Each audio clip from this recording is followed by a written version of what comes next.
पैसा सुद्धा टिकवायचा असेल तर पैशाचं शास्त्र एक नियम सांगतं, 10% पैसा देवाला द्या, बाकीचा 90% नारायण सांभाळतो, है की नाही? पण माणूस काय करतो, सप्त्याला पावती 50ची फाडतो पण 50 वेळा पुकारायला होतो.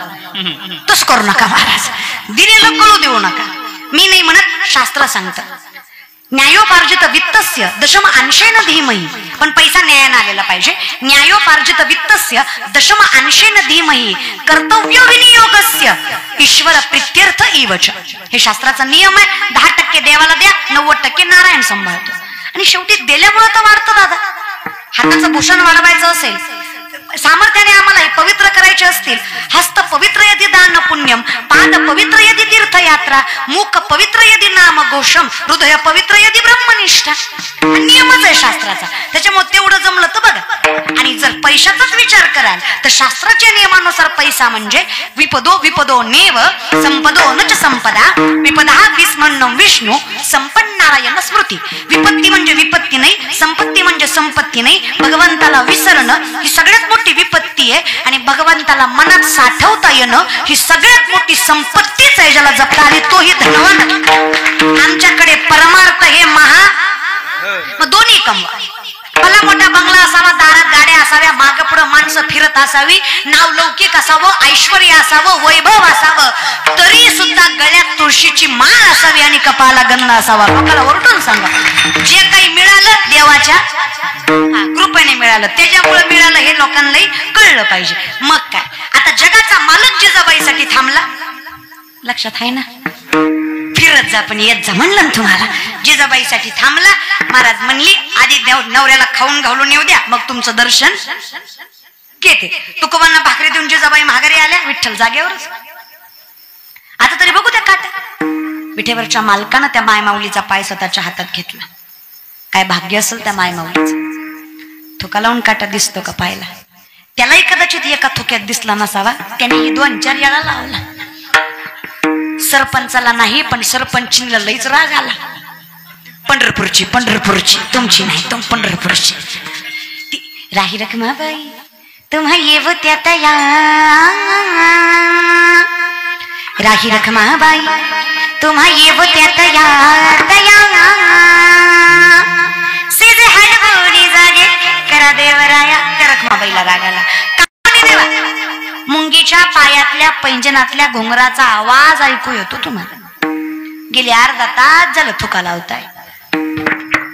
आपण महाराज खरंच काटा दिसला. एवढं तुम्हालाही कळतं की माय बापा हो, विठ्ठलाला काटा बघायला थुका लावायची गरज आहे? मग का हो वागतं असं विठ्ठला? काय वाटतं रखमा तुम्हाला? काटा रुतवणारे आम्हीच, आणि काटा काढणारे नाटक सगळ्यात मोठा आहे तो. त्याला काय अवघड आहे? काहो म्हणे पण विठ्ठला एवढा आट्टास. अहो रखमा विचार करा, बायको लेकरं अण्ण करून मेली तरी मला दोष दिला नाही. सर्वस्व हरवून घेतलं तरी सुद्धा माझ्यावरच प्रेम कमी केलं नाही. कुठल्याही परिस्थितीमध्ये ज्याने मलाच सामर्थ्याने जपलं, ज्या व्यक्तीनं माझ्यावर एवढं प्रेम केलं, अशा व्यक्तीवर जिनं प्रेम केलं, तिचं प्रेम काय असेल? तिच्या पायाची धूळ माझ्या मुखाला लागावी.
तुझ्याशिवाय नजर जाईल तरी कुठं? करा ना विचार. जिजाबाईचा काटा विठ्ठलानं काढला. देवळालीकर तुमचा आमचा काटा लोकांनीच काढला. आपलं घरांना काय देवापर्यंत जाऊ दिलं नाही लोकांनी. आपल्याला रोख भाऊकी पुरेशी. अहो 1000 मांजर आडवं जाऊ द्या, किती 1000, 1000 मांजर आडवी जाऊ द्या, काही सुद्धा वाटोळ होणार. माझ्यावर विश्वास ठेवा. पण एक माणूस आडवा जाऊ द्या, सप्ताह बंद पडल्याशिवाय विश्वास ठेवा माझ्यावर. महाराज मांजरांपेक्षा माणसं विचित्र आहेत कलियुगातली, त्यामुळे हरकत नाही देवा. असं मन निर्भीड बनवतो की तुझ्याशिवाय कुठं जाता कामा नये. कारण मला लय अनुभव आहे, तुझ्याशिवाय नजर दुसरीकडे गेली मग काय. इंद्रा पडली भागे चंद्र झाला काळा, नारद चुकला चाळा भजना. तुझ्याशिवाय दुसरीकडे नजर गेली की फजिती झाल्याशिवाय राहत नाही. म्हणता माघारी न जाणं याचा अर्थ जे संसार माया मोह अशा वासना ज्यात आम्ही गुंतलेलो आहोत तिकडे एकदा पुन्हा कल्पनेकडे नजर जाता कामा. कल्पनेत पुन्हा गुंतायला नको. अगदी सत्य स्वीकारूयात आणि एकदा सत्य स्वीकारलं मग काय. एकदा तुझ्या समोर आलं की पुन्हा दुःख लागायचं कारण, पुन्हा नजर फिरायचं कारण. पण तुझ्या ठिकाणी तुझं पाहता सामोरी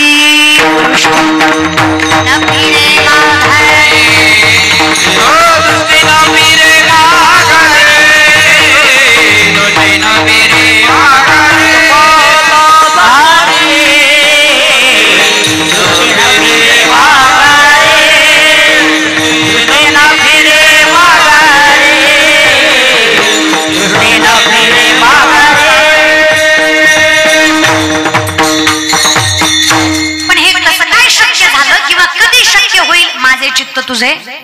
कारण सगळ्यात जास्त मनामुळे माणसाची नजर फिरते. आणि हे मन विवेकाते भुलवी, संतोषाशी चाड लावी, बैसेजी तरी हिंडवी दाही दिशा. विवेकी माणसाला अविवेकी बनवतं, संतोषाला चाड लावतं, बसल्या जागी फिरवतं असं मन आहे. पण सगळ्यात चंचल मनोमत करो मेघो माननी वदनो मरुत मा मद मरकट मत्स्य मकारदश चंचल असे चंचल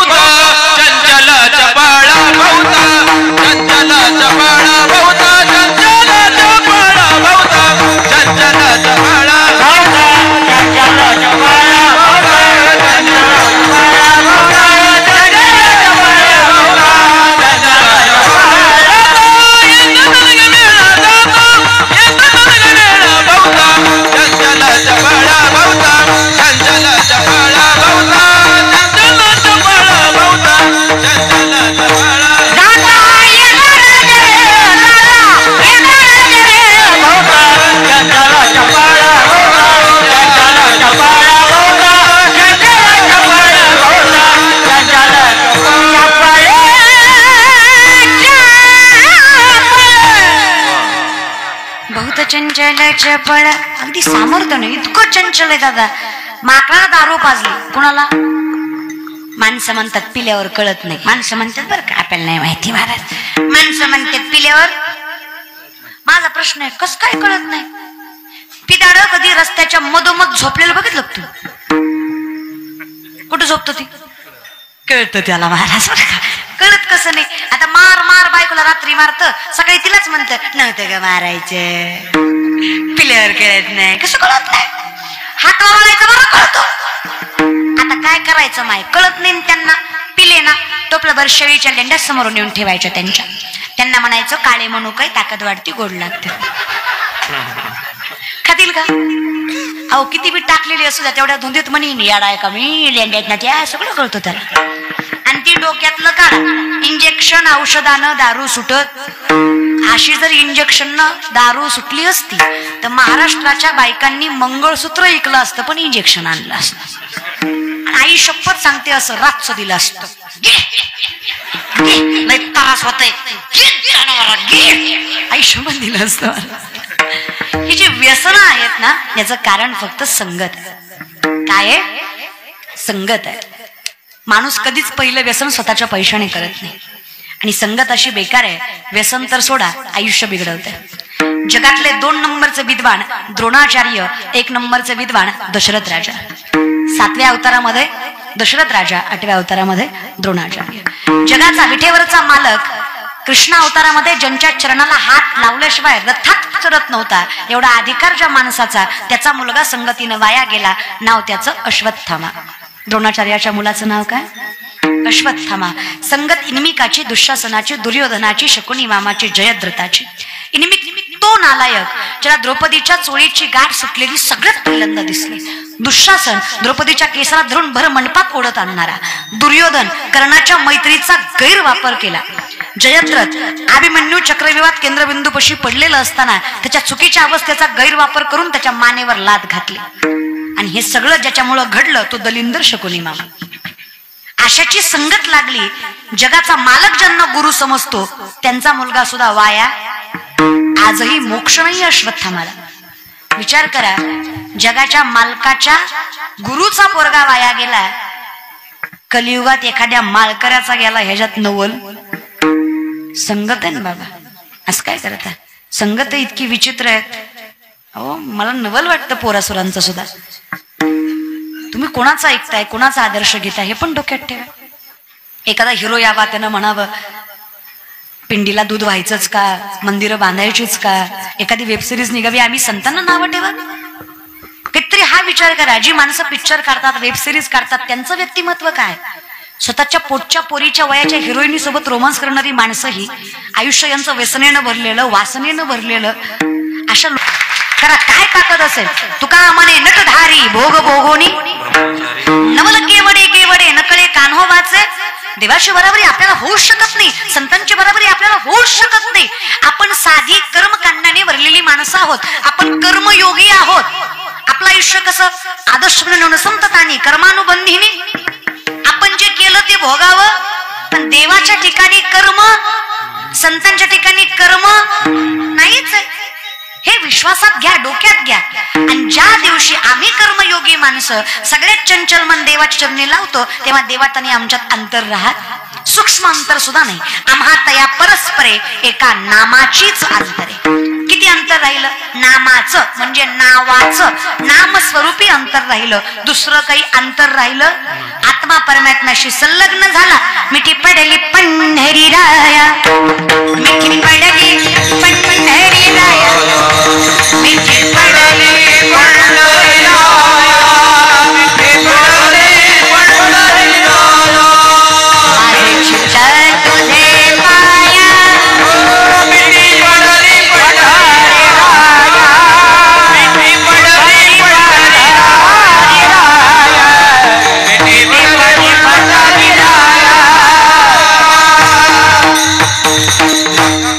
अनेकदा सर्वस्वाचा त्याग करून तुझ्या जवळ आलो, मग काय देवा. सगळ्यात चंचल मन. माकडाला दारू पाजली, दारू पाजल्यावर विंचू चावलं, विंचू चावल्यावर भूत लागलं. माकड किती पळण.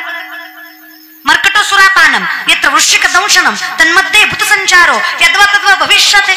इतकं चंचल मन. तुला पाहिलं शांत झालं. आता काय राहिलं. नो हे सारिता. आता कुणी वेगळं करायचं म्हणलं तरी होत. लवण मिळविता. हे तुम्हाला म्हणलं मी सुरुवातीला, ती लवणाची कुंजरे सुद्धा या लवण सागरे. म्हणजे 12 फुटाचा मिठाचा हत्ती केला, सागरात नेला 3 तास धुतला, येईल का माघारी. अशी अवस्था झाली. कुणीच वेगळं करू शकत नाही. कारण शरीराचा विषय राहिला, विषय तो त्यांचा झाला. म्हणजे देही उदास भक्त आईसे. अशी अवस्था झाली. देहाची चिंताच नाही. म्हणजे तुका म्हणे एक मरणीची उत्तमची उरे. देह जाओ आत्मा राहो पांडुरंगी. जीव दिला. इतकं प्रेम केलं की याचाही विचार केला नाही. किती केलं. 16.5 वर्षाच्या कान्होपात्रा वेश्येची मुलगी आहे. कीर्तन नामदेवरायांचं ज्ञानोबा टाळ घेऊन उभा कीर्तन ऐकायला कान्होपात्रा. शेजार पाजारची माणसं म्हणली नाचणारीची जात कीर्तन ऐकाय बसली. आता ही ना कीर्तन ऐकायचे ना आम्ही काय करायचं. असते अजून बी आहेत. तुम्ही किती आयुष्यात चांगलं करा, लोक चांगलं म्हणतील असं. तुम्ही गोरी बायको केली तरी म्हणणार बापरे याला बरी दिली. आणि तुम्ही काळी केली तरी म्हणणार बाबा यानं बरी केली. लोक आहेत. लोक तुमचं चांगलं बी होऊ देत नाही वाटोळ केल्याशिवाय. लोक बाबा लोक आपल्याला विचारण लय अनुभव बाबा. लोकांना कसंच जमत नाही. साडी घालून कीर्तन केलं जमत नाही, फेटा बांधून कीर्तन केलं जमत नाही. लोकांना शांतही जमत नाही आणि जरा एनर्जी बी जमत नाही. लोकांचा बरं सगळं बी चांगलं झालं तरी म्हणणार काय फुकाट केलं होय. हे काय ज्ञान फुकाट सांगते ती. अर्धा घेतो पैसा पण करतो काय हे विचारायचा अधिकार आहे तुमचा, आहे की नाही. बिनधास्त विचारा ना करता काय. मी शिवलीला पाटील.